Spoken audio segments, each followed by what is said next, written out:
dah ada pencen, perlu lagi ke buat simpanan emas? Sebenarnya pencen ni, bila kita ada pencen, memang dia bantu untuk perbelanjaan selepas kita bersara nanti. Tapi kena ingat, kos sara hidup makin naik setiap tahun. So apa yang cukup hari ni belum tentu cukup 10 ataupun 20 tahun yang akan datang lagi. Sebab tu ramai yang dah mula tambahkan simpanan menggunakan emas sebagai backup kewangan jangka panjang. Emas ni selalunya digunakan untuk lindung nilai duit daripada inflasi.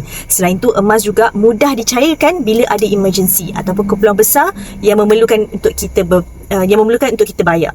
Contohnya kos rawatan, bantuan keluarga ataupun perbelanjaan selepas bersara itu sendiri. So maksudnya pencen bagi aliran duit, emas pula jadikan sebagai simpanan nilai. Jadi kedua-duanya akan saling melengkapi. Duit pencen ada, simpanan jangka panjang yang untuk backup pun akan ada juga. So tak rugi bila kita ada simpanan lebih sebab kita tak dapat jangkakan apa yang diperlukan pada masa hadapan. Jadi bagi yang nak mulakan simpanan emas dan tak ada lagi tabungan emas, boleh mula menyimpan dan mula menabung dari sekarang.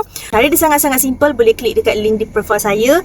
Dekat profil tu ada kaedah dan step-step untuk mendaftar dan mulakan tabungan emas.